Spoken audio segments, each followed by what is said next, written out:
National GK GS PCS exam में आपका स्वागत है।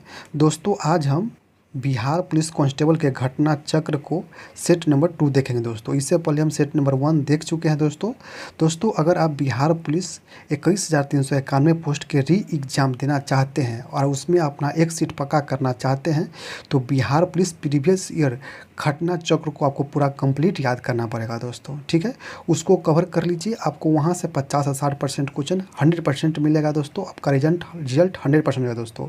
आपको प्रीवियस ईयर क्वेश्चन लगाने से आपको ये फायदा होगा कि आपको पता चल जाएगा कि किस लेवल के प्रश्न पूछे जाते हैं और किस सब्जेक्ट से कितना प्रश्न आते हैं। अगर आप उस अनुसार अगर मेहनत करते हैं तो आपको 1 से 2 मंथ में आपको फुल तैयार हो जाएगा और आपको 100% रिजल्ट हो जाएगा दोस्तों। ठीक है, तो इस वीडियो में हम दोस्तों बिहार पुलिस कांस्टेबल के जितना भी पूछे गए प्रश्न सबको हम हल करवाएंगे दोस्तों। तो आज हम देखेंगे दोस्तों सेट नंबर 2। इससे पहले हम सेट नंबर 1 जो बिहार पुलिस फायरमैन भर्ती में 27/3/2022 को प्रथम पाली पूछा गया था, इसको हम कवर करवा चुके हैं। अगर उसका वीडियो आप नहीं देखे हैं तो डिस्क्रिप्शन में लिंक दिया गया, वहाँ से आप देख सकते हैं। आज हम बिहार पुलिस फायरमैन भर्ती 27/3/2022 को द्वितीय पाली में हुआ है, उसको हम कवर करेंगे दोस्तों। ठीक है, तो वीडियो को आप शुरू से लेकर लास्ट तक देखिएगा। अगर आप चैनल पर पहली बार आए हैं चैनल को सब्सक्राइब कर ले, बेल आइकन को प्रेस करें ताकि जब भी हम कोई वीडियो लाए सबसे पहले आपके पास पहुँच सके दोस्तों। ठीक है, और बिहार पुलिस की कोई भी इन्फॉर्मेशन के लिए चैनल को सब्सक्राइब कर ले। यहाँ पर 100% सही सटीक आपको जानकारी दिया जाता है दोस्तों। ठीक है, तो चलिए हम बिना देरी के शुरू करते हैं आज की। इसमें देखेंगे बिहार पुलिस कांस्टेबल फायरमैन हल प्रश्न पत्र 27/3/2022 को सेकेंड शिफ्ट में एग्जाम हुआ था, उसके सभी 16 प्रश्नों को हम देखेंगे दोस्तों। तो वीडियो में शुरू से लेकर लास्ट तक बने रहे दोस्तों। ठीक है, तो देखते हैं पहला प्रश्न है दोस्तों। पहला प्रश्न है fill in the blanks with the correct answer choose from the given option. प्रश्न है he said that the clock stopped. तो इसका आंसर क्या था दोस्तों? तो इसका आंसर हो जाएगा ऑप्शन नंबर डी हो जाएगा हेड इसका आंसर हो जाएगा दोस्तों। ठीक है, तो रिक्त स्थान में हेड का प्रयोग उचित है। यह वाक्य पास्ट टेंस में है, अतः रिक्त स्थान में पास्ट टेंस की वर्ब हेड का प्रयोग होगा। ठीक है, दूसरा प्रश्न दोस्तों, दूसरा प्रश्न है choose the closest meaning of the given word from the option that flow. ठीक है, तो प्रश्न है वायव का क्या हो जाएगा? तो इसका हो जाएगा ऑप्शन नंबर बी जगह टू गिव अप हो जाएगा। तो शब्द वायव त्याग करना, छोड़ करना का समानार्थक शब्द टू गिव अप मतलब त्याग करना है, इसका पर्यायवाची शब्द है। ठीक है, तो अगला प्रश्न देखते हैं। प्रश्न नंबर 3 है वो दोस्तों fill in the blanks with the correct option. ठीक है, तो प्रश्न क्या दिया है? प्रश्न दिया है the thought him dot to behave properly. ठीक है, तो इसमें आंसर क्या जाएगा दोस्तों? इसमें हो जाएगा हाउ इसका आंसर हो जाएगा। ठीक है, तो रिक्त स्थान में हाउ का प्रयोग उचित है। शब्द हाउ का प्रयोग 2 वाक्यांशों को जोड़ने के लिए किया जाता है। ठीक, तीसरा प्रश्न देखते हैं दोस्तों।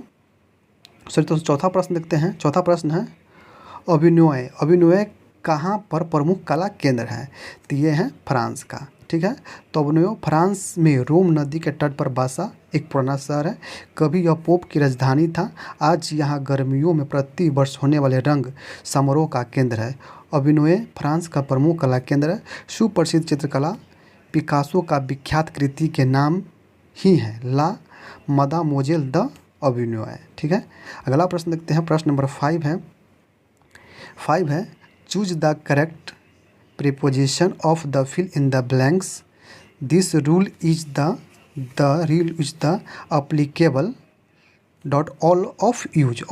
तो इसका आंसर क्या था दोस्तों? तो इसका आंसर हो जाएगा 2 हो जाएगा। ठीक है, अगला प्रश्न देखते हैं। 6 नंबर प्रश्न होगा दोस्तों। 6 नंबर प्रश्न है सांस्कृतिक शब्द का विशेषण है। तो इसका सही उत्तर ऑप्शन नंबर से जाएगा सांस्कृतिक हो जाएगा। तो सांस्कृतिक शब्द का विशेषण सांस्कृतिक हो जाएगा। संज्ञा स्पष्ट सर्वनाम शब्दों का विशेषता गुण दोष संख्या परिणाम आदि वाले शब्द विशेषण कहलाते हैं। ठीक है, 7 नंबर प्रश्न दोस्तों। 7 नंबर प्रश्न है choose the correct passive voice of the flowing sentence. प्रश्न है द पुलिसमैन कैचेड थीप्स। ठीक है, तो इसका आंसर हो जाएगा दोस्तों thieves are catched by the policeman. ठीक है, अगला प्रश्न देखते हैं दोस्तों। 8 नंबर प्रश्न है। 8 नंबर है विफलता का विपार्थक शब्द है। तो इसका सही ऑप्शन नंबर भी जगह सफलता, सफलता हो जाएगा दोस्तों। ठीक है, तो विफलता का विपार्थिक शब्द सफलता है, सहजता का विपार्थिक शब्द कठिनता है, सुगमता का विपार्थिक शब्द दुर्गमता तथा सतर्कता का विपार्थिक शब्द निरर्थता होता है। ठीक है, अगला प्रश्न देखते हैं 9 नंबर प्रश्न है, मेरी माँ ने आज तुम्हें बुलाया है का इंग्लिश में ट्रांसलेशन क्या होगा। ठीक है, तो इसका आंसर हो जाएगा दोस्तों, इसका आंसर हो जाएगा, देख लेते हैं। इसका आंसर ऑप्शन नंबर सी हो जाएगा, my mother has called him today. ठीक है, तो अगला प्रश्न देखते हैं, प्रश्न नंबर 10 है। प्रश्न नंबर 10 है दोस्तों, आ रही कवि की सवारी कविता में बादलों की एकरूपता किससे दी गई है। तो ये दी गई है अनुच्चारों से, अनुच्चारों से। तो ये क्या है दोस्तों, इसका भी पढ़ लेते हैं। आ रही कवि की सवारी शीर्षक नामक कविता हरिवंश राय बच्चन के द्वारा लिखी गई है। इसमें कवि बादलों की एकरूपता अनुच्चारों से करता है। पूर्ण पंक्तियाँ इस प्रकार है कि आ रही कवि की सवारी नव किरण का रथ सजा है, कली कुसुम के पथ सजा है, बादलों से अनुच्चारों ने स्वर्ण की पोशाक धारी आ रही है रवि की सवारी। ठीक है, अगला प्रश्न देखते हैं, प्रश्न नंबर 11 है, विद्वान, विद्वान का विलोम क्या है। तो ये है मूर्ख हो जाएगा, मतलब विलोम हो जाएगा मूर्ख हो जाएगा। ठीक है, तो विद्वान का विलोम शब्द मूर्ख होता है, ज्ञानी का विलोम शब्द अज्ञानी होता है, विष का विलोम शब्द अविष से अविज्ञ होता है, और सवर्ग का विलोम शब्द अल्पज्ञ होता है। ठीक है, अगला प्रश्न देखते हैं, प्रश्न नंबर 12 नंबर प्रश्न है, choose the correct answer to the question from the given option. ठीक है, तो प्रश्न है क्या है, what did mister Gessler die of. तो इसका आंसर क्या था दोस्तों, तो इसका आंसर ऑप्शन नंबर बचेगा स्लो एस्टोवेशन हो जाएगा। ठीक है, अगला प्रश्न देखते हैं, प्रश्न नंबर 13 नंबर होगा दोस्तों, चूज द करेक्ट ऑप्शन। ठीक है, हाउ वाज विलाइड in the story the I are not here. तो इसका आंसर जो ऑप्शन नंबर ये हो जाएगा द नोरेटर। ठीक है, अगला प्रश्न देखते हैं, प्रश्न नंबर 14 नंबर होगा दोस्तों। 14 नंबर प्रश्न है, किस समूह में बादल के पर्याय हैं। तो इसका सही उत्तर ऑप्शन नंबर बी जगह बड़ीदा, नीदर और परियोद, ये सब बादल के पर्याय हैं। बादल के पर्यायवाची शब्द मेघ, घन, जलधर, नीरद, बारिद, बरीधर, पयोद, अम्बुज, पयोधर, जलद आदि है। ठीक है, अगला प्रश्न है 15 नंबर प्रश्न है दोस्तों, choose the correct answer to the given question from the option that flow. ठीक है, तो प्रश्न है, the what does crescent refer to in the poem thinner than a क्रिटल्स। ठीक है, तो इसका सही उत्तर ऑप्शन नंबर बी जगह द मून हो जाएगा। ठीक है, अगला प्रश्न देखते हैं, प्रश्न नंबर 16 नंबर, भारत माता कविता के रचनाकार हैं। भारत माता कविता के रचनाकार कौन है। तो यह है सुमित्रानंद पन्त है। ठीक है, तो इसका देख लेते हैं, भारत माता कविता के रचनाकार सुमित्रानंद पन्त जी हैं। पंत की छायावाद के 4 स्तंभों में से एक है। पंत जी की प्रमुख रचनाएं वीणा, पल्लव, ग्रंथि, गुंजन, युगांत, युगवाणी, ग्राम्या, स्वर्ण किरण, स्वर्णधूलि, उत्तरा, कला और बूढ़ा चांद, चिदम्बरा, लोकायतन आदि है। हिंदी में सुमित्रानंद पन्त जी को ज्ञानपीठ पुरस्कार से सम्मानित होने वाले पहले रचनाकार हैं। ठीक है, ये भी याद रखिएगा। ठीक है, अगला प्रश्न है, प्रश्न नंबर 17 है, मैं निर्भरी दुख की बदली कविता महादेवी वर्मा के किस काव्य संग्रह में संकलित है। तो ये किस में है, तो ये यामा में है। ठीक है, तो इसको पढ़ लेते हैं, क्या है, मैं निर्भरी दुख की बदली कविता महादेवी वर्मा के काव्य संग्रह यमा से लिया गया है। महादेवी वर्मा हिंदी साहित्य में छायावादी युग के 4 स्तंभों में से एक मानी जाती है। इन्हें हिंदी साहित्य में आधुनिक मीरा के नाम से भी जाना जाता है। महादेवी वर्मा की प्रमुख रचना है निहार, रसीम, निर्जा, संध्या गीत, दीप शिखा आदि। यामा ज्ञानपीठ पुरस्कार 1982 में पुरस्कृत किया गया था। ठीक है, अगला प्रश्न नंबर 18 है, माली मालिन में समास है। मालिन में समास है, तो ये कौन सा समास है? तो ये द्वंद्व समास है। द्वंद्व समास है तो ऑप्शन नंबर सी इसका सही उत्तर हो जाएगा। ठीक है, तो देख लेते हैं क्या है इसका डिस्क्रिप्शन। मालिन में द्वंद्व समास है। द्वंद्व समास में दोनों पदों की प्रधानता होती है। पंक्ति कमता प्रसाद गुरु के अनुसार दो या दो से अधिक शब्द पदों का परस्पर संबंध बताने वाले शब्द अथवा प्रत्ययों का लोप होने पर उन दो शब्द अधिक शब्दों से जो एक स्वतंत्र शब्द बनता है उस शब्द को सामाजिक शब्द कहते हैं, और उन दो या अधिक शब्दों को जो संयोग होता है उसे समास कहते हैं। ठीक है, आगे देखते हैं। 19 नंबर प्रश्न है, हमारी नींद कविता के कवि है। हमारी नींद कविता के कवि हैं, तो ये हैं बीरेन गंडवाल। देख लेते हैं। बीरेन गंडवाल ने हमारी नींद कविता को लिखा है। यह इनके काव्य संकलन दुष्चक्र के स्पष्ट से लिया गया है। इस कविता के माध्यम से मानव जीवन का एक बिंब उपस्थित किया। ठीक है, अगला प्रश्न देखते हैं। प्रश्न नंबर 20 है, fill in the correct from the verb. क्या है? तो water date at 100 degree Celsius. तो क्या हो जाएगा? तो ये हो जाएगा वेल्स हो जाएगा। ठीक है, इसको थोड़ा सा पढ़ लेते हैं। उपयुक्त वाक्य में यूनिवर्सल ट्रूथ सार्वभौमिक सत्य का बोध हो रहा है, तो अतः यह प्रेजेंट इंडेफिनिट टेंस की क्रिया है। V1 + S1 ES का प्रयोग उचित है। अतिरिक्त स्थानों में वर्ब वाइल्स का प्रयोग उचित होगा। ठीक है, अगला प्रश्न देखते हैं। प्रश्न नंबर 21 नंबर है, कूनो राष्ट्रीय उद्यान है। कूनो राष्ट्रीय उद्यान कहाँ है? तो ये मध्य प्रदेश में है। कूनो राष्ट्रीय उद्यान मध्य प्रदेश के श्योपुर जिले में स्थित है। वर्ष 1891 में इसकी स्थापना वन्यजीव अभयारण्य के रूप में की गई थी। ठीक है, अगला प्रश्न नंबर 22 नंबर देखते हैं। भारत का सबसे लंबा बांध कौन सा है? तो ये हीराकुंड बांध है। हीराकुंड बांध भारत के साथ साथ विश्व के सबसे लंबा अर्थेन मिट्टी का बांध है। यह बांध ओडिशा के महानदी पर निर्मित है। ये सभी याद रखिएगा, ये प्रश्न दोबारा पूछा जा सकता है। ठीक है, 23 नंबर प्रश्न देखते हैं। भारत के ग्रामीण क्षेत्रों में किस प्रकार की बेरोजगारी पाई जाती है? तो ये पाई जाती है मौसमी और प्रच्छन्न बेरोजगारी। मौसमी और प्रच्छन्न छिपी हुई बेरोजगारी दोनों पाई जाती है। ठीक है, इसको पढ़ लेते हैं थोड़ा सा।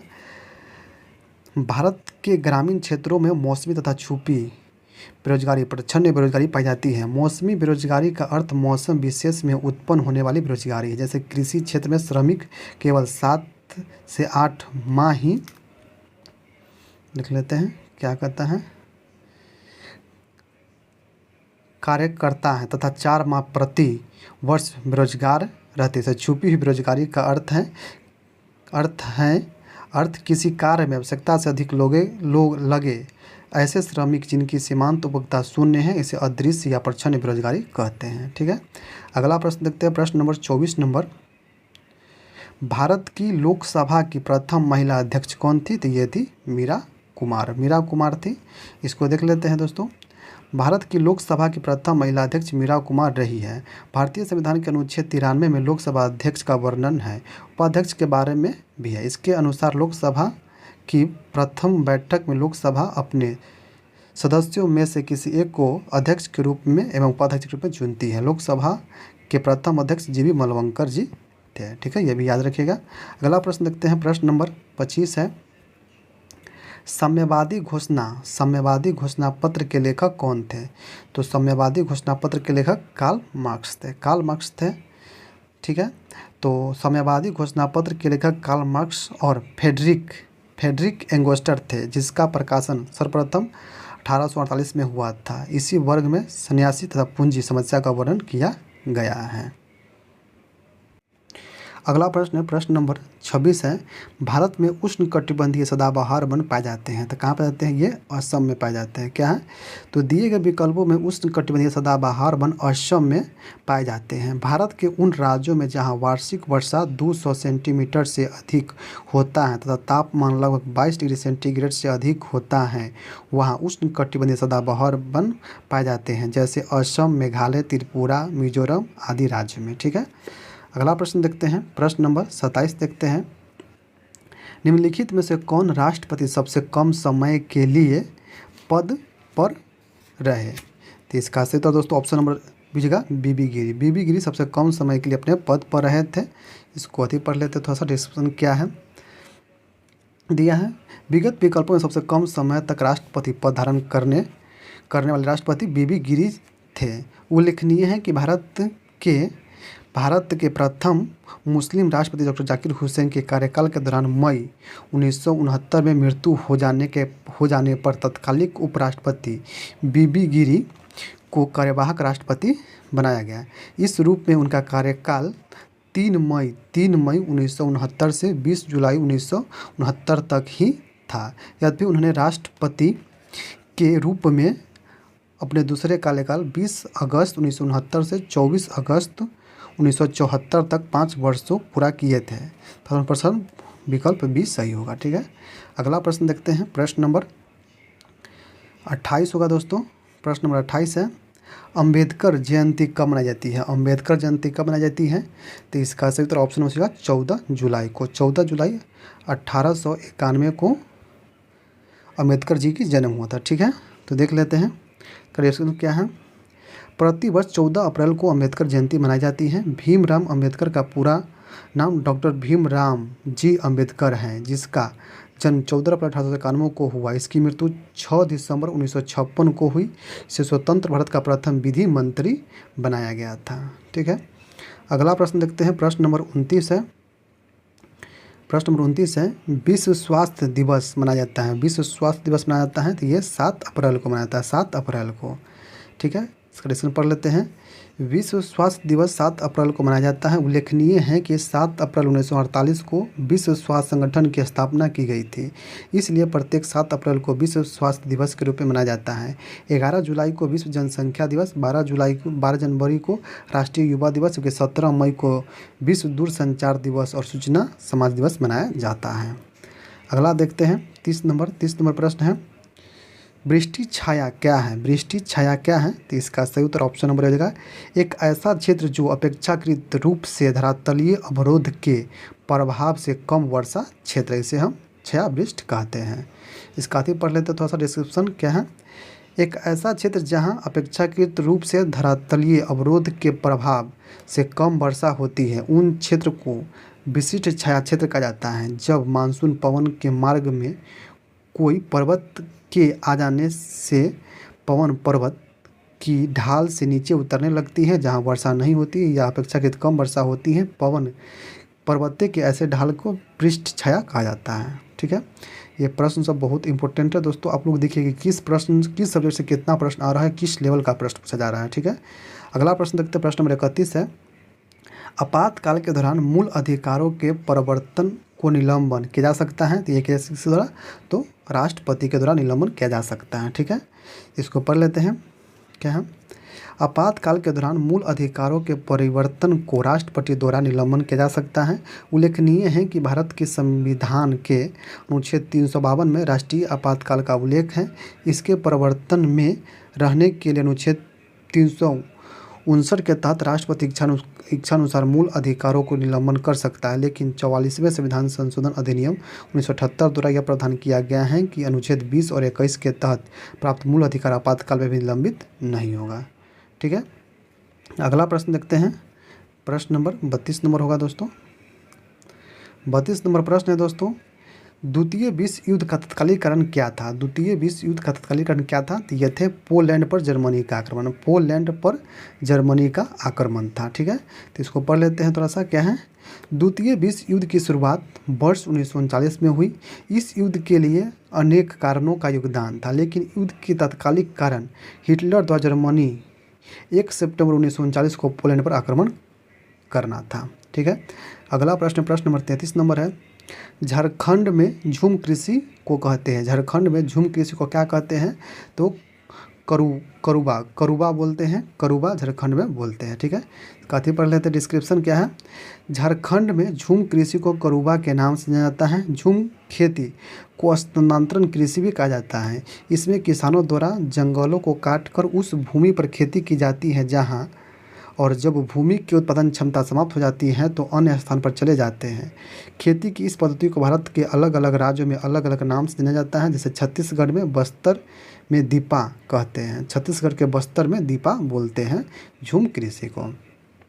अगला प्रश्न प्रश्न नंबर 34 है, भारत की स्थल सीमा की कुल लंबाई है, भारत की स्थल सीमा की कुल लंबाई है 15,200 किलोमीटर, 15,200 किलोमीटर है, ठीक है। इसका डिस्क्रिप्शन पढ़ लेते हैं। भारत एशिया महाद्वीप में स्थित एक देश है जो हिंद महासागर के उत्तर में स्थित है। इसका कुल क्षेत्रफल 32,87,263 वर्ग किलोमीटर है।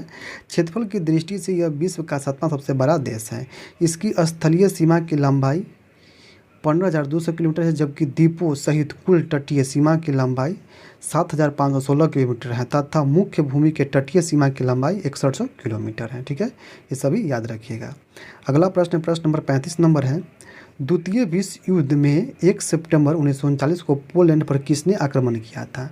तो ठीक है, तो इसका आंसर से ऑप्शन नंबर बी हो जाएगा, एडोल्फ हिटलर ने। इससे पहले प्रश्न जो 32 नंबर था सेम प्रश्न है, ठीक है। तो इसको पढ़ लेते थोड़ा सा। जनवरी 2021 में स्थिति के अनुसार द्वितीय विश्व युद्ध के दौरान 1 सितंबर 1939 को अडोल्फ हिटलर ने पोलैंड पर आक्रमण किया था। यह द्वितीय विश्व युद्ध का तत्कालीन कारण भी बन गया था, ठीक है। अगला प्रश्न प्रश्न नंबर 36 नंबर है, टेस्ला ने किस शहर में इलेक्ट्रॉनिक वाहनों के लिए भारतीय सहायक पूंजी कंपनी की है, पूंजीकृत कंपनी की है?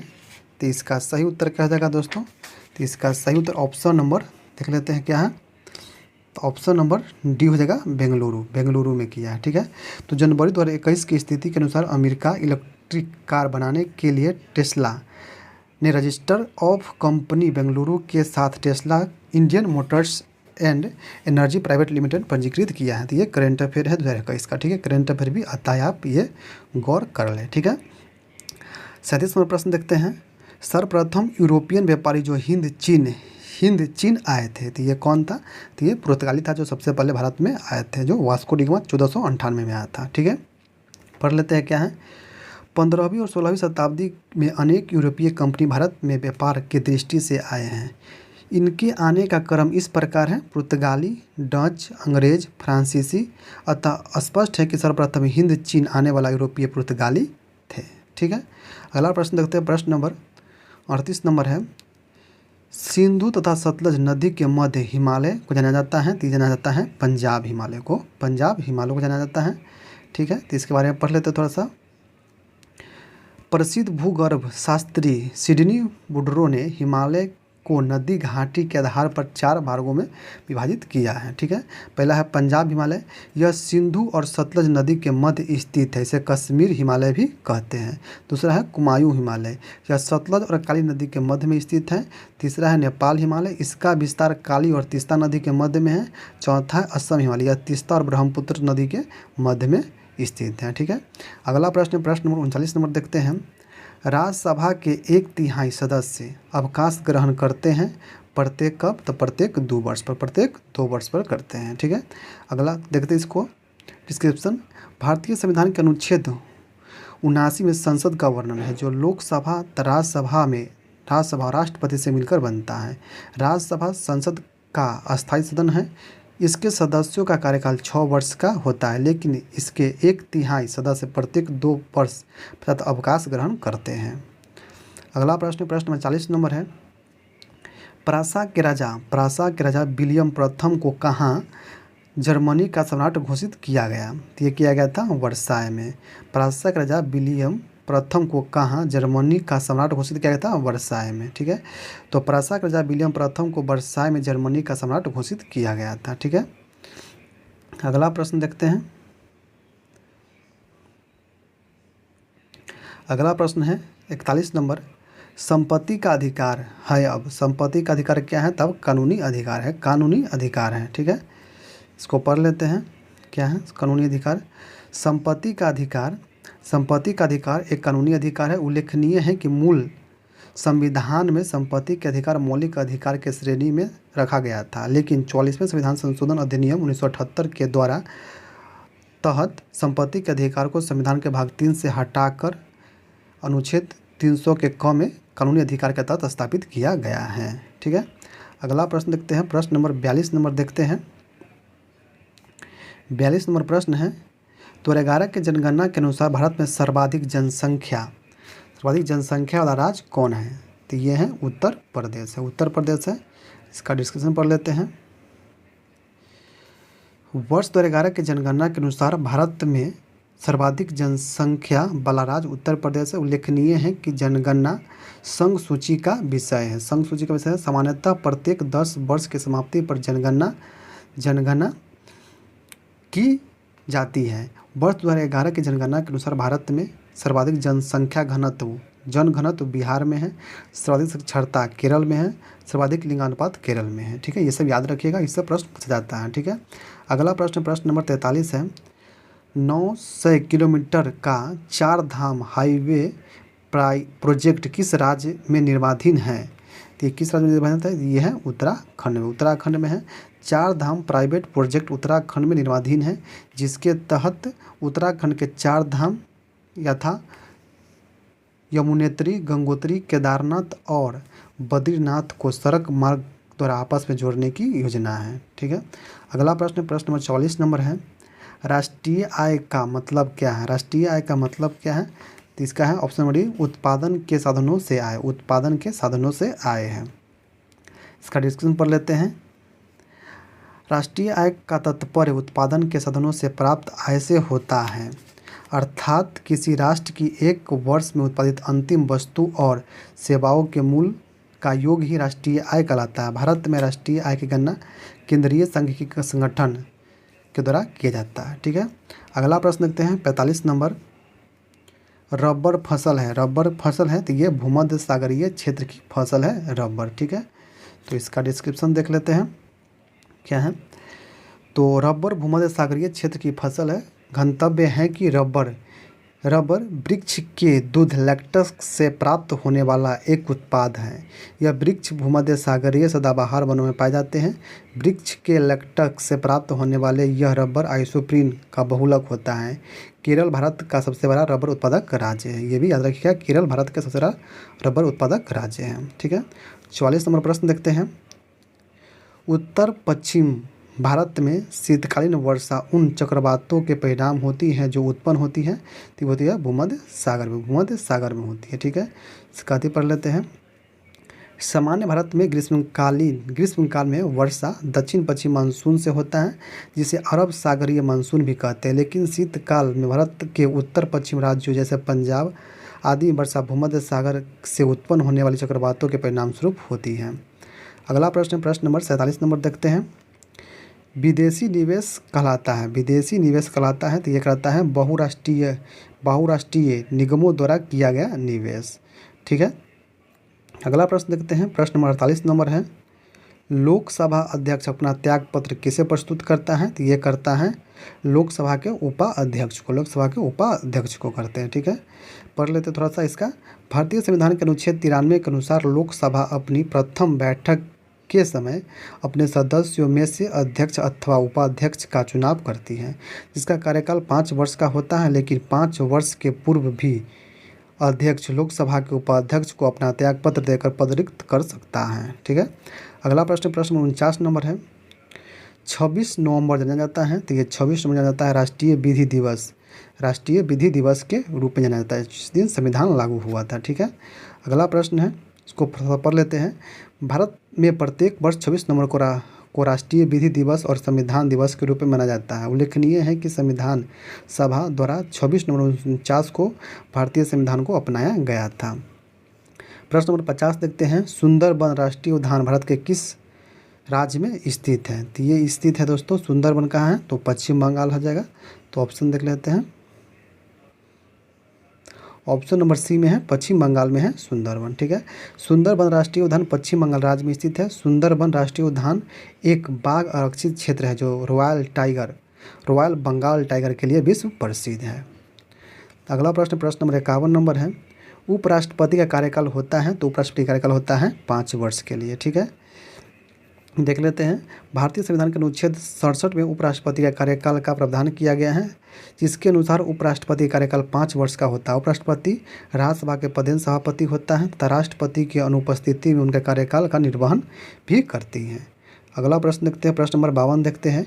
वायुमंडल में स्थित ओजोन सूर्य से आने वाले विकिरण से पृथ्वी को रक्षा करती है, तो किससे रक्षा करती है? तो पराबैंगनी किरण से रक्षा करती है। ठीक है, देखते हैं। वायुमंडल में स्थित ओजोन परत सूर्य से आने वाली पराबैंगनी किरण की पृथ्वी से रक्षा करती है। उल्लेखनीय है कि ओजोन परत वायुमंडल के समताप मंडल स्ट्रेटोस्फीयर में विद्यमान होती है।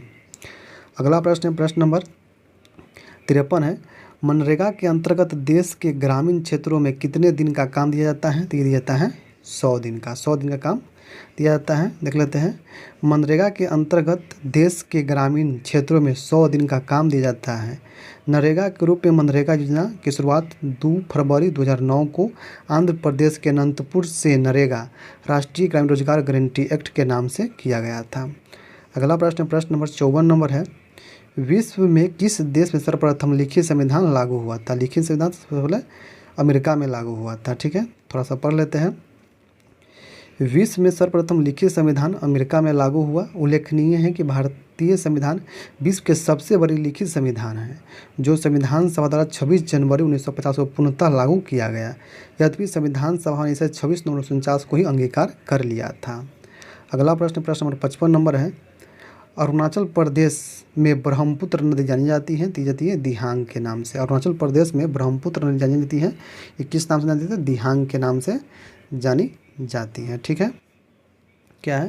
अरुणाचल प्रदेश में ब्रह्मपुत्र नदी को दिहांग कहा जाता है। उल्लेखनीय है कि ब्रह्मपुत्र नदी का उद्गम तिब्बत के मानसरोवर झील के पास स्थित चोमाइंगुंड हिमनद से हुआ है। यहाँ इसे सांगपो कहा जाता है। भारत में इसका प्रवेश अरुणाचल प्रदेश के यांगपा दर्रे से होता है। इसे यहाँ दिहांग अथवा सीपांग कहा जाता है। अगला प्रश्न, प्रश्न नंबर 56 है। वर्ष 2011 की जनगणना के आधार पर भारत का सर्वाधिक जनसंख्या मतलब द्वितीय शहर कौन है? तो शहर जगह दिल्ली हो जाएगा। द्वितीय शहर पहला मुंबई, दूसरा दिल्ली है। ठीक है, इसको पढ़ लेते हैं।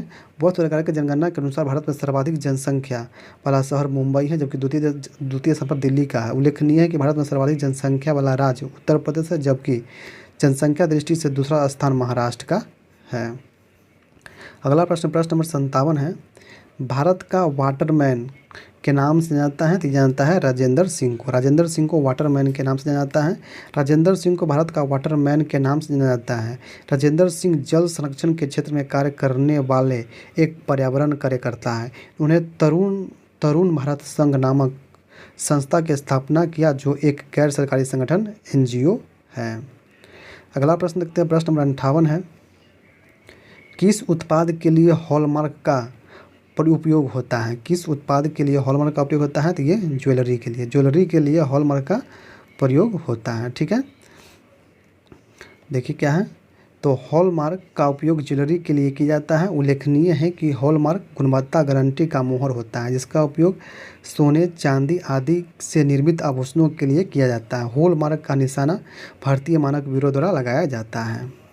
अगला है, निम्नलिखित में से किस स्थान पर भारत में सर्वाधिक वर्षा दर्ज की जाती है? तो की जाती है मासिनराव में। मासिनराव में, तो भारत में सर्वाधिक वर्षा मासिनराव में होती है, जो भारत के मेघालय राज्य में स्थित है, जबकि सबसे कम वर्षा लेह लद्दाख में दर्ज की जाती है। अगला प्रश्न, प्रश्न नंबर 60 है। उस एजेंसी का नाम जिसके मार्फत सरकार बफर स्टॉक के लिए खाद्यान्न खरीदता है, वह क्या है? तो भारतीय खाद्य निगम है। भारतीय खाद्य निगम है। ठीक है, इसका डिस्क्रिप्शन देख लेते हैं, क्या है। भारत सरकार भारतीय खाद्य निगम के मार्फत बफर स्टॉक के लिए खाद्यान्न खरीदता है। भारतीय खाद्य निगम की स्थापना 1 जनवरी 1965 को किया गया। इसका मुख्य कार्य खाद्य सुरक्षा को सुनिश्चित करने के लिए सार्वजनिक वितरण प्रणाली के तहत खाद्यान्न वितरण करना है। अगला प्रश्न है, प्रश्न नंबर 61 है। खरीफ की कौन सी फसल पशुओं के चारे के रूप में उपयोग में ली जाती है? तो ये है ज्वार एवं बाजरा, ज्वार एवं बाजरा है। ठीक है, पढ़ लेते हैं थोड़ा सा। दिए गए विकल्पों में ज्वार एवं बाजरा पशुओं के चारे के रूप में उपयोग में ली जाती है। उल्लेखनीय है कि ज्वार बाजरा दोनों खरीफ फसल हैं। अगला प्रश्न, प्रश्न नंबर 62 नंबर है। भारत सरकार का प्रथम लीगल ऑफिसर है, भारत सरकार का प्रथम लीगल ऑफिसर कौन है? तो ये भारतीय महान्यायवादी, भारत की महान्यायवादी भारत के लीगल ऑफिसर हैं। ठीक है, इसको पढ़ लेते हैं। भारत सरकार का प्रथम लीगल ऑफिसर विधि अधिकारी भारत का महान्यायवादी होता है। उल्लेखनीय है कि भारत संविधान के अनुच्छेद 76 में महान्यायवादी के पद का उल्लेख है। इनकी नियुक्ति राष्ट्रपति द्वारा की जाती है। महान्यायवादी राष्ट्रपति के प्रसाद पर्यंत धारण करता है। इसका मुख्य कार्य भारत सरकार के कानूनी विषयों पर सलाह देना होता है। अगला प्रश्न, प्रश्न नंबर 63 नंबर है। भारत में प्रथम रेल मुंबई से किसके मध्य चलाई गई थी? तो मुंबई से थाने के बीच चलाई गई थी। ठीक है, इसको थोड़ा सा पढ़ लेते हैं। भारत में प्रथम रेलगाड़ी मुंबई से थाने के मध्य चलाई गई थी। गंतव्य है कि भारत में रेल लाइन का विकास British governor general lord Dalhousie के द्वारा किया गया तथा इसी के काल में 16 अप्रैल 1853 को प्रथम रेलगाड़ी मुंबई से थाने के बीच 34 किलोमीटर दूरी तक चलाई गई थी। ठीक है, अगला प्रश्न, प्रश्न नंबर 64 है। पद्म श्री रामचंद्र माझी किसके लिए प्रसिद्ध है? तो ये हैं लोक नृत्य के लिए प्रसिद्ध है पद्म श्री रामचंद्र माझी। ठीक है, इसको पढ़ लेते हैं। रामचंद्र माझी लोक नृत्य के लिए प्रसिद्ध है। उल्लेखनीय है कि रामचंद्र माझी का जन्म वर्ष 1925 में बिहार के छपरा जिला में हुआ। रामचंद्र माझी बिहार के प्रसिद्ध लौंडा नृत्य के प्रसिद्ध नर्तक हैं। इन्होंने वर्ष 2000 में पद्म श्री सम्मान से सम्मानित किया गया था। अगला प्रश्न, प्रश्न नंबर 65 है। जलालगढ़ किला बिहार के किस जिले में स्थित है? तो जलालगढ़ किला देख लेते हैं। इसका आंसर क्या आ जाएगा दोस्तों? सी, पूर्णिया में स्थित है। पूर्णिया में जलालगढ़ किला कहाँ है? तो पूर्णिया में है। जलालगढ़ किला बिहार के पूर्णिया जिले में स्थित है। इस किले का निर्माण खगरा किसानगंज के प्रथम राजा सैयद मोहम्मद जलालुद्दीन द्वारा नेपाल क्षेत्र के लुटेरों से यात्रियों की सुरक्षा के लिए किया गया था। अगला प्रश्न, प्रश्न नंबर 66 नंबर है। भारत सरकार की तरफ से करेंसी नोट कौन सी एजेंसी जारी करती है? तो ये करती है भारतीय रिजर्व बैंक करती है। पढ़ लेते हैं। भारत सरकार की तरफ से करेंसी नोट भारतीय रिजर्व बैंक द्वारा जारी की जाती है। गंतव्य है कि भारत के 1 रुपये के नोट के अलावा सभी नोट RBI द्वारा जारी की जाती है, जबकि 1 रुपये के नोट भारत सरकार के वित्त मंत्रालय द्वारा जारी की जाती है। भारत में नोट निर्गमन के लिए न्यूनतम कोष प्रणाली अपनाई जाती है। अगला प्रश्न, प्रश्न नंबर 67 है। सामाजिक न्याय क्या दर्शाता है? सामाजिक न्याय क्या दर्शाता है? तो बिना किसी सामाजिक भेदभाव के सभी नागरिकों के साथ समान व्यवहार। ठीक है, तो सामाजिक न्याय से आज से बिना किसी सामाजिक भेदभाव से किसी नागरिक के साथ समान व्यवहार करना होता है। प्रश्न नंबर 68 है। वह राजयुग जहाँ कटीले वन तथा झाड़ियाँ पाई जाती हैं वह कौन से हैं? तो ये गुजरात और राजस्थान है। तो दिए गए विकल्प में गुजरात राजस्थान राज्य में कटीले वन तथा झाड़ियाँ पाई जाती है। गंतव्य है कि उन राज्यों में मरुस्थलीय क्षेत्र का विस्तार होने के कारण इन क्षेत्रों में कटीले तथा झाड़ियाँ वन पाए जाते हैं। अगला प्रश्न, प्रश्न नंबर 69 है। प्रसिद्ध गीत सारे जहाँ से अच्छा के रचनाकार कौन है? तो ये है मोहम्मद इकबाल रचना किया था सारे जहाँ से अच्छा। ठीक है, सारे जहाँ से अच्छा नामक प्रसिद्ध गीत की रचना मोहम्मद इकबाल द्वारा किया गया है। मोहम्मद इकबाल अविभाजित भारत के प्रसिद्ध कवि एवं शायर होने के साथ साथ राष्ट्रवादी मुसलमान भी थे। उन्होंने उर्दू भाषा में सारे जहाँ से अच्छा नामक गज़ल लिखा था। अगला प्रश्न, प्रश्न नंबर 70 नंबर है। किस क्षेत्र में कामगारों को रोजगार की सुरक्षा मिलती है? तो ये मिलती है संगठित क्षेत्र में। संगठित क्षेत्र में कामगारों को रोजगार की सुरक्षा मिलती है। ठीक है, देख लेते हैं। अगला प्रश्न देखते हैं दोस्तों। अगला प्रश्न है। यदि दो पिंड के बीच गुरुत्वाकर्षण बल R के निम्न रूप में परिवर्तित होती है, जहां R दोनों पिंड के बीच की दूरी है, तो इसका 1/r² हो जाएगा, 1/r² हो जाएगा। ठीक है, देख लेते हैं अगला प्रश्न। प्रश्न नंबर 72 है। जैसे सरल जीवों को यदि कई टुकड़ों में काट दिया जाता है तो प्रत्येक टुकड़ा विकसित होकर पुनः जीव का निर्माण कर देता है। यह कौन से हैं? तो ये है प्लेनेरिया है। ठीक है, तो क्या है? प्लेनेरिया नामक जीव को छोटे छोटे टुकड़ों में काट देने पर प्रत्येक टुकड़ा विकसित होकर पुनः जीव का निर्माण कर देता है। प्रजनन की इस विधि को पुनर्जनन या पुनर्भव कहते हैं। प्रश्न नंबर 73 है, ध्वनि सबसे तेज माध्यम से चलती है, तो ये ध्वनि सबसे तेज चलती है ठोस माध्यम में। ठीक है, देख लेते हैं। ध्वनि एक यांत्रिक तरंग है जो अनुदैर्ध्य तरंग प्रकृति की होती है। ध्वनि की संरचना केवल ठोस, द्रव और गैस माध्यम में होती है, अर्थात निर्वात में इसकी संचरण नहीं होती। गंतव्य है कि सभी माध्यमों में ध्वनि की चाल उस माध्यम के घनत्व पर निर्भर करती है, अर्थात जिस माध्यम का घनत्व जितना अधिक होगा उसमें ध्वनि की चाल उतना ही अधिक होती है। चूँकि ठोस माध्यम में घनत्व अधिक होने के कारण ठोस माध्यम ध्वनि की चाल भी अधिक होती है। प्रश्न नंबर 74 देखते हैं। 1 जूल बराबर होता है, तो 1 जूल बराबर होते हैं किसके बराबर होते हैं, तो ये होते हैं किसके, तो 1 न्यूटन मीटर के। 1 न्यूटन मीटर के बराबर होते हैं 1 जूल। ठीक है, कथी पढ़ लेते थोड़ा सा, क्या दिया हुआ है। जूल कार्य और ऊर्जा दोनों का मात्रक होगा। गंतव्य है कि वस्तु के कार्य करने की क्षमता ऊर्जा कहा जाता है, जबकि किसी वस्तु के द्वारा किया गया कार्य उस वस्तु पर बल लगाने से वस्तु में बल की दिशा में विस्थापन तथा लगे बल के गुणनफल को कहते हैं। अर्थात बल बराबर कार्य बराबर बल गुने बल की दिशा में विस्थापन होगा। यहाँ बल का मात्रक न्यूटन, विस्थापन का मात्रक मीटर होता है, अतः 1 जूल बराबर 1 न्यूटन मीटर होता है। अगला प्रश्न 75 नंबर। अम्लीय वर्षा निम्न आंकड़ों के कारण होती है, तो ये किस कारण होता है, तो सल्फर और नाइट्रोजन के। सल्फर और नाइट्रोजन के। तो जल वर्षा, जब वर्षा का जल वायुमंडल में सल्फर डाइऑक्साइड और नाइट्रोजन ऑक्साइड के साथ क्रिया करता है तो अम्लीय रूप का हो जाता है। वर्षा के इस जल को अम्लीय वर्षा कहते हैं, अतः अम्लीय वर्षा सल्फर और नाइट्रोजन के ऑक्साइडों के कारण होता है। प्रश्न नंबर 76 है, निम्न में से किस विटामिन की कमी से स्कर्वी रोग होता है, तो विटामिन सी की कमी से स्कर्वी रोग होता है। ठीक है, स्कर्वी रोग विटामिन सी की कमी से होता है। इस रोग के प्रमुख लक्षण घाव का न भरना। विटामिन सी का रासायनिक नाम एस्कॉर्बिक अम्ल है। इस विटामिन के प्रमुख स्रोत नींबू, आंवला, संतरा आदि खट्टे फल होते हैं। विटामिन सी और विटामिन बी समूह जल में घुलनशील होते हैं। ठीक है, अगला प्रश्न देखते हैं। प्रश्न नंबर 77 है, गैलीलियो ने किस यंत्र का खोज किया था, तो ये क्या था, टेलीस्कोप का।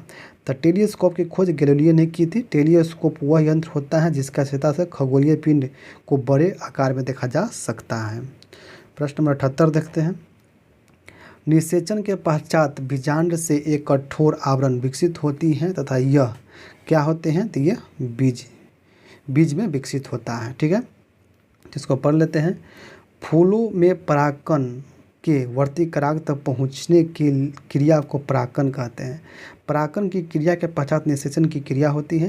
निषेचन की क्रिया के पश्चात बीजांड से एक कठोर आवरण विकसित होती है तथा यह बीज विकसित होता है। अगला प्रश्न देखते हैं। अगला प्रश्न 76 नंबर प्रश्न है, परमाणु ऊर्जा संयंत्रों में विद्युत उत्पन्न करने के लिए अधिकांश किस समस्थानिक का उपयोग किया जाता है, तो यूरेनियम 235 का। यूरेनियम 235 का प्रयोग किया जाता है। ठीक है, इसको पढ़ लेते हैं। परमाणु संयंत्र और नाभिकीय रिएक्टर में विद्युत उत्पन्न करने के लिए ईंधन के रूप में अधिकांशतः यूरेनियम 235 और प्लूटोनियम 238 का प्रयोग किया जाता है। प्रथम नाभिकीय रिएक्टर का निर्माण एनरिको फर्मी ने किया था। नाभिकीय रिएक्टर में मंदक के रूप में भारी जल D2 और ग्रेफाइट का प्रयोग किया जाता है।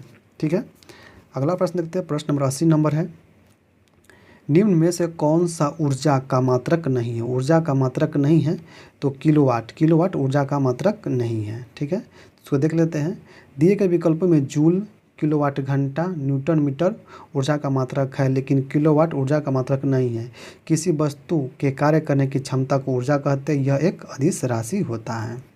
अगला प्रश्न प्रश्न नंबर 81 है, वह संयोजी ऊतक जो अस्थि से मांसपेशी को जोड़ता है उसे क्या बोलते हैं, तो उसे कंडरा बोलते हैं। कंडरा बोलते हैं। देखिए, कंडरा जैसे टेंडन रेशेदार संयोजी ऊतक है जो अस्थियों और मांसपेशियों को जोड़ता है, जबकि अस्थियों को आपस में जोड़ने का काम लिगामेंट करता है। दोस्तों, इसका ट्रिक है को याद करा देते हैं। देखिए, BBL हो जाता है, तो बी से बोर्न मतलब कि हड्डी, बोर्न मतलब हड्डी होता है, हड्डी टू हड्डी को जानता है, तो लिगामेंट जोड़ता है। लिगामेंट, बोर्न टू बोर्न मतलब हड्डी टू हड्डी, लिगामेंट और BBL याद रखिएगा, BBL bone to bone ligament, और एक होता है MBT, याद होगा MBT, मोहबिन बोलते हैं जिसको। तेम से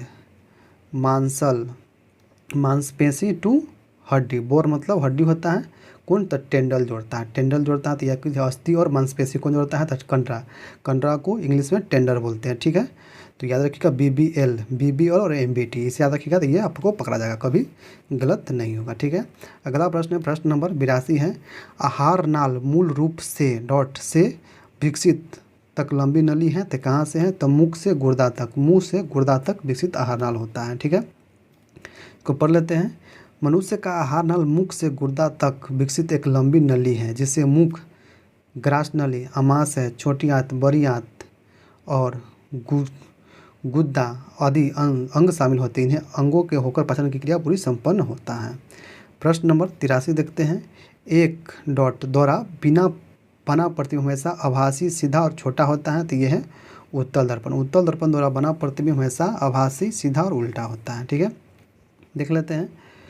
उत्तल दर्पण को अपसारी दर्पण भी कहा जाता है। इसके द्वारा बना प्रतिबिंब आभासी, छोटा, सीधा होता है। उत्तल दर्पण की दृष्टि क्षेत्र बड़ा होने के कारण इसका उपयोग वाहनों के पार्श्व दर्पण के रूप में किया जाता है।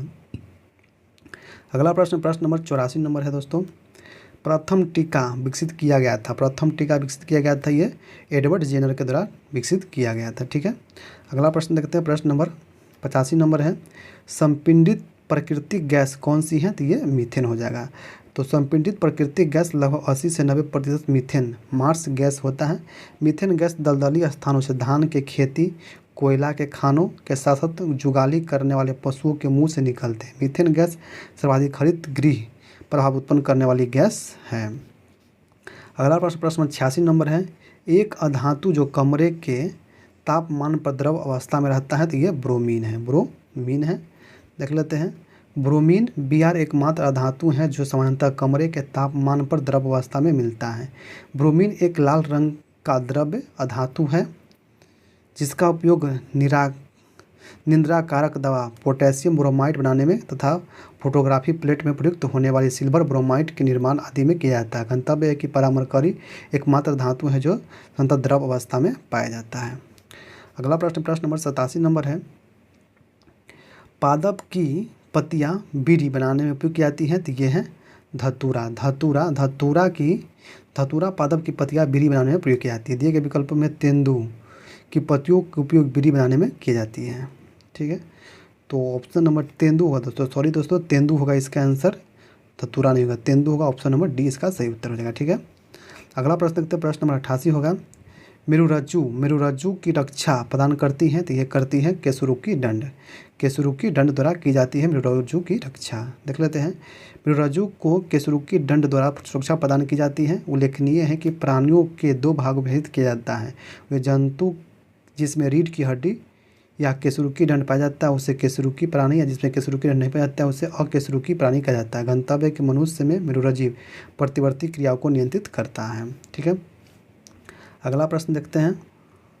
प्रश्न नंबर 89 है, निम्नलिखित में से कौन सी रासायनिक परिवर्तन नहीं है। रासायनिक परिवर्तन नहीं है तो उबलता हुआ पानी ये भौतिक परिवर्तन है। भौतिक परिवर्तन है। ठीक है, तो देख लेते हैं। यह परिवर्तन जिसमें पदार्थ के रासायनिक गुण परिवर्तित हो जाता है उसे, और समानतः एक पदार्थ नए पदार्थ का निर्माण हो जाता है उसे रासायनिक परिवर्तन कहा जाता है। जैसे प्रकाश संश्लेषण, बहुलीकरण, दहन आदि रासायनिक परिवर्तन के उदाहरण है, जबकि उबलता हुआ पानी भौतिक परिवर्तन का उदाहरण है। गंतव्य है कि वह परिवर्तन जिसमें पदार्थ में रासायनिक गुण में कोई परिवर्तन नहीं होता है अर्थात पुनः प्रामूल अवस्था में प्राप्त हो सकता है उसे भौतिक परिवर्तन कहते हैं, जैसे नमक, पानी का घोल इत्यादि। ठीक है, अगला प्रश्न देखते हैं। प्रश्न नंबर 90 है, प्लास्टर ऑफ पेरिस बना होता है तो ये जिप्सम का बना होता है। प्लास्टर ऑफ पेरिस जिप्सम से बनाया जाता है। इसका उपयोग मूर्ति निर्माण में हड्डी टूटने पर उनका प्लास्टर लगाने में किया जाता है। ठीक है, अगला प्रश्न प्रश्न नंबर 91 नंबर है। ये मैथ का प्रश्न दोस्तों, यहाँ से आप लोग आंसर हम लगा देते हैं। ठीक है, यदि एक वृत्त का परिमाप और क्षेत्रफल संख्यात्मक रूप से बराबर हो तो उस वृत्त की त्रिज्या होगी 2 इकाई। 2 इकाई हुई, आप लोग बना लीजिएगा। ठीक है, क्वेश्चन नंबर 92 है, एक कूलर का अंकित मूल्य 42 रुपया है, दुकानदार उसे 3696 रुपया में खरीद बेचता है तो छूट हो जाएगा, तो इसका 12% हो जाएगा। ठीक है। अगला प्रश्न नंबर 93 है, दो पूरक कोणों का योग कितना होता है, तो 90 डिग्री होता है, 90 डिग्री होता है। अगला प्रश्न देख लेते हैं। प्रश्न नंबर 94 है, एक समानांतर चतुर्भुज की दो सन्निकट भुजाओं के विकर्ण बराबर होता है, तो यह वर्ग के बराबर होता है। ठीक है। अगला प्रश्न नंबर 95 है, श्रृंखला की अगली पद क्या होगी, तो 2, 5, 10, 17, 26, इसमें दो बढ़ रहा है दोस्तों, इसका हो जाएगा 50 इसका आंसर हो जाएगा। ठीक है। अगला प्रश्न नंबर 96 है, कोण ABC त्रिभुज ABC तथा त्रिभुज PQR में BC बराबर PQ है तथा कोण C बराबर कोण Q है, तो दोनों त्रिभुज में कोण भुजा स्वयं सिद्ध के सर्वागम होंगे, वो कौन होगा, AC बराबर QR होगा। ठीक है। अगला प्रश्न देखते हैं। प्रश्न नंबर 97 है, महेश ने 12,000 रुपये चक्रवृद्धि ब्याज पर रखी, यदि रकम 5 वर्ष में दुगुनी हो जाती है तो 20 वर्ष बाद उसे कितनी रकम दिया जाएगा, तो 1,92,000 रुपया दिया जाएगा। ठीक है। अगला प्रश्न देखते हैं। अगला प्रश्न है 98 नंबर, एक सिक्का को 40 बार उछाला जाता है तथा निम्नलिखित परिणाम आते हैं, चित 17 बार और पट 23 बार, तो सिक्कों की एक उछाल में चित आने की प्रायिकता होगा 17/40। ठीक है।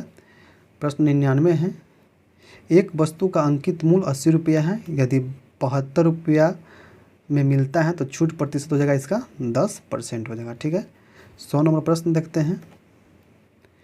4,000 रुपये की राशि 2 वर्ष के लिए 5% प्रति वर्ष ब्याज की दर से दी जाती है, तो चक्रवृद्धि ब्याज और सरल ब्याज में अंतर क्या होगा, तो अंतर हो जाएगा 10 रुपया का अंतर हो जाएगा। ठीक है। तो आप लोग ये मैथ का बना लीजिएगा दोस्तों। ये वीडियो आपको कैसा लगा जरूर कमेंट बताइएगा दोस्तों। किस प्रकार की कोई दिक्कत हो कमेंट पे जरूर कीजिएगा, इसका रिप्लाई मिल जाएगा। ठीक है। आप लोग ये घटना चक्र जो बिहार पुलिस का है वो लगा लीजिए, आपको 21,391 पोस्ट में आपको 100% दोस्तों आपको रिजल्ट हो जाएगा दोस्तों। ठीक है। अगर आप जब तक आप प्रीवियस क्वेश्चन नहीं लगाते हैं तब तक पता नहीं चलेगा किस सब्जेक्ट से कौन सा प्रश्न पूछा जाता है। देखिए करंट अफेयर पूछा जाता है, ठीक है, इंग्लिश भी है, हिंदी भी है, और हर सब्जेक्ट से प्रश्न आ रहे हैं, तो आप लोग गौर कीजिएगा कि किस सब्जेक्ट से कितना प्रश्न आता है। ठीक है। अगर वीडियो अच्छा लगा होगा तो वीडियो को लाइक कीजिएगा। ठीक है। दोस्तों पास शेयर कीजिए। चलिए फिर मिलते हैं किसी अन्य विषय। जय हिंद, जय भारत दोस्तों।